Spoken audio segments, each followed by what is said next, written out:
Hi, and welcome to Geno's Tuesday morning wrap-up, or the NFL week in review, where I look at 3 games and tell you the gambling trends I think that spawned from them. And I'm also going to tell you some takes I just have on life in general after watching these games. We'll start with that London game. What can be better than returning from a long flight from England and having to deal with 5 hours of jet lag than finding you have the next day off? Well, imagine how thrilled Joe Philbin was to find out he had the rest of the year off.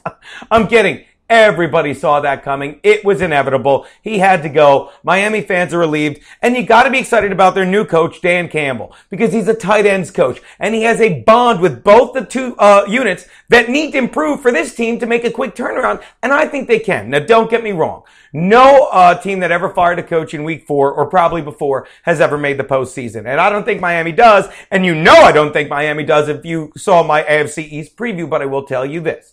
The 2 main problems are the offensive and the defensive lines in Miami, and they always have been, going all the way back to the bullying scandal, which was BS. You're a grown man, and suddenly you have a fit because a guy's picking on you? Stop it. But what did he do? He ripped the team apart, Jonathan Martin, who's out of football now, because he said, oh, look at me, and then he put the spotlight on Philbin, and that team has not been the same since, as evidenced by the dirty jersey you're constantly seeing on Ryan Tannehill. I said I don't think he makes a step forward, but now maybe we can get a better shot, because as a tight ends coach, you are tight with the offensive line, and they're going to get better offensive line play, and do not kid yourself. They have to, and they will, because Campbell already said we're going to be more aggressive. He even said to the point of being dirty, but just not going past the line with the defensive line of these douches.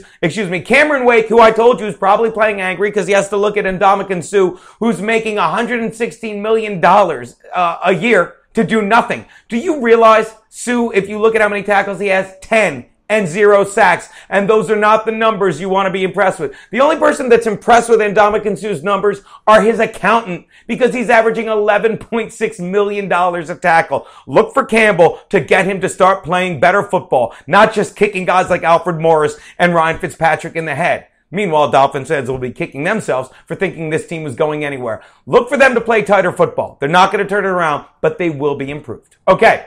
The next game, the disaster, the abortion that was the Redskins and Eagles. All we learned from this is the Eagles are actually a team that doesn't perform, that performs even worse than the Redskins, because the Redskins didn't win that game. The Eagles lost it because, once again, Chip Kelly has to decide on a running back. You do not go out and get DeMarco Murray, a running back that we always say is a north-south runner and is old school and gets better with more and more carries, but then rotate him in between Darren Sproles and Ryan Matthews, who is actually a better fit for this offense, until he decides.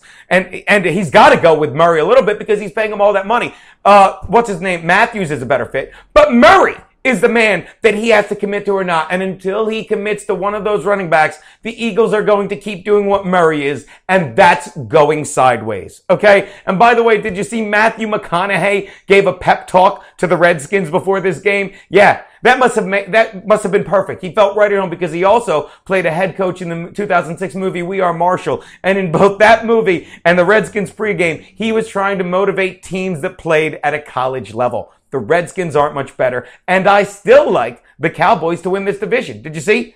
Des Bryant could come back after the bye. So even if they lose to the Patriots, 2-3. And one last game, people. Stop ruining my country. Stop making excuses for losers. The Seahawks flat out outplayed the Lions in every facet of the game, because as much as I bash Peter Carroll, he gets players to play for them. Okay? And Jim Caldwell's never done anything, see Colts, but take a team and slowly ride it into the ground. And that's why the Lions are the only winless team in football. And do not sit there and say, yes, but that was a bad call at the end of the game, because the only play that mattered at the end of the game that shows how good coaches can get players to play and how bad coaches don't get them to play was the fumble by Calvin Johnson, where he quit at the end of the play because the fumble was caused by Cam Chancellor, who Pete Carroll somehow is getting to play for free. He came back. If anyone could mail it in, it's Cam Chancellor. He came back to play despite not getting money, and yet he punched that ball out of bounds. And you're going to worry about that play by KJ Wright where he tapped the ball out on a rule that has nothing to do with that play. Please, he didn't care about that ball. He wasn't worried about a defender. The only person in the past year that has cared less about balls is Caitlyn Jenner. The Seahawks deserve to win that game.